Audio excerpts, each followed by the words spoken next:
வணக்கம் ஆசிரியர் உடன்பிறப்புகளே.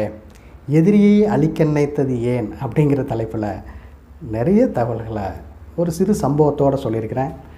விரிவாக தெரிஞ்சுக்க நம்முடைய ஆசிரியர் நகுல்சாமி யூடியூப் சேனல் போய் பாருங்கள். இந்த நேரத்தில் நாம் சிந்திக்கின்ற குரல், நகையும் உவகையும் கொள்ளும் சினத்தின் பகையும் உளவோ பிற.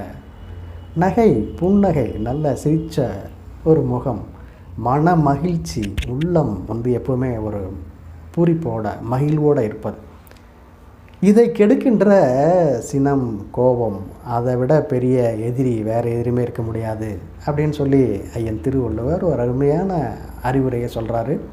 இதை அனைவரும் சிந்தித்து நடந்து கொண்டால் எப்பொழுதும் மகிழ்ச்சியாக வாழலாம் அப்படிங்கிறது தான். விரிவான தகவலுக்கு நம்முடைய ஆசிரியர் நகுல்சாமி யூடியூப் சேனல் போய் பாருங்கள். இது வரைக்கும் நம்ம சேனலை சப்ஸ்கிரைப் பண்ணாதவங்க சப்ஸ்கிரைப் பண்ணுங்கள், லைக் பண்ணுங்கள், ஷேர் பண்ணுங்கள், மற்றவங்களுக்கு பயன்பட்டு உங்களுடைய கருத்தை சொல்லுங்கள். மானமும் அறிவும் மனிதருக்கு அழகு. நன்றி.